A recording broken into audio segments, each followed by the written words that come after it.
Alors, bonsoir, je m'appelle Abdias Fanounou, je suis originaire de Nouvelle-Calédonie. Alors, je suis enfant de Dieu par sa grâce depuis 2011. Moi, l'expérience que j'ai eue avec le Seigneur, dans laquelle il a manifesté son amour envers moi, c'est vraiment quand j'étais encore pendant les études. J'étais en train d'étudier mon BTS. Et dans la première année, en fait, j'étais tellement enfant, mais vu mes notes, malgré les efforts que je faisais, je voyais qu'il y a une note qui ne suivait pas. Alors que je révisais, j'étais là, je priais, j'étudiais tellement, j'étais vraiment à fond, hein. Mais tout au long de l'année, en fait, j'ai commencé à me décourager parce que c'est celui-là, en fait, c'est les regards des gens, des personnes, des étudiants, de mes collègues, même de ma famille parfois. Et du coup, je me suis mis en fait à me culpabiliser, à me mettre de côté. Et même, j'ai commencé même à arrêter de prier. Je priais presque plus. Et jusqu'à moi, un point où je séchais les cours. En ma deuxième année. J'ai tout lâché. J'ai tout abandonné. Je dis, Seigneur, là, je peux pas. Là, je peux pas, Seigneur. Au début, tu me dis, voilà, ton intelligence est grande. Voilà, Dieu est grand. Dieu va pouvoir tes besoins. Voilà, on a les capacités pour. Dieu est en nous. Mais là, sur le coup, avec tout ça, j'arrêtais plus. Mais vraiment, j'en pouvais pas. Et vraiment, même jusqu'à même, ma prof est venue me voir pour me dire que tu vas jamais réussir ton BTS. Tu vas pas réussir, tu es trop faible. Tu as 7-8 de moyenne, comment tu peux réussir comme ça?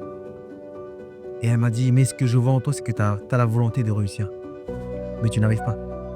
Et moi, je dis, Seigneur, là, j'en peux plus. Et si vraiment tu m'aimes, Seigneur, prouve-moi ton amour. Prouve-moi, Seigneur, que je ne suis pas n'importe qui, que j'ai de la valeur à tes yeux. Et que je ne vais pas me comparer à un homme, je me compare au riche des riches, à mon Seigneur. Et là, tout d'un coup, Dieu m'a répondu. Dieu a dit, mon fils, lève-toi. Voici le dossier là. Et j'ai pris le dossier là, je dis Seigneur, j'ai pas de stage. Je sais pas comment trouver un stage. Et une semaine avant l'examen, Dieu me donne un stage. Pendant une semaine, j'ai eu ce stage là. Et pendant cette semaine là, Dieu m'a surpris. Dieu m'a surpris. Là vraiment, j'ai vu que, waouh, la foi c'est pas question de parler, hein. La foi faut le vivre. Pour que vraiment tu expérimentes vraiment ce Dieu qui t'a jamais délaissé et qui est présent à chaque fois, même quand tu ne penses pas, il est là avec toi. Et à un moment donné, j'étais là, pendant plein stage, j'ai révisé. J'étais à fond, tout d'un coup, Dieu me disait en fait que mon fils, moi je t'aime tel que tu es. Et je vais t'utiliser puissamment.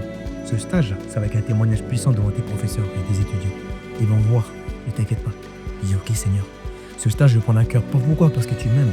Tu m'as donné ce stage et toi-même tu vas prouver aux gens que tu existes. Et ils vont voir que c'est pas moi, mais ils vont voir la gloire de Dieu au travers de ma vie, au travers de ce stage. Et je l'ai fait ce stage. Ça a duré pas longtemps, mais je l'ai fait. Et quand je suis arrivé devant ma professeure, j'ai présenté mon dossier, mon oral et tout. Et à la fin, elle a applaudi et elle a commencé à pleurer. Elle a dit, Abdias, là, j'ai rien compris. Qu'est-ce qui s'est passé? Et elle m'a dit, vous savez qu'elle m'a dit? Elle m'a dit, toi, tu es un homme de foi. Alors qu'elle croit pas en Dieu. Mais elle m'a dit que tu es un homme de foi. Et j'ai dit, waouh, sur le coup, j'avais les larmes aux yeux. Et il dit, Seigneur, c'est vrai que tu m'aimes. C'est vrai que l'homme regarde à l'apparence, toi tu vois au cœur. C'est vrai que les gens nous connaissent de l'extérieur, mais toi tu nous connais de l'intérieur. Parfois on peut se sentir jugé de ce monde, critiqué, mais c'est ainsi que Dieu nous a réservé pour son plan.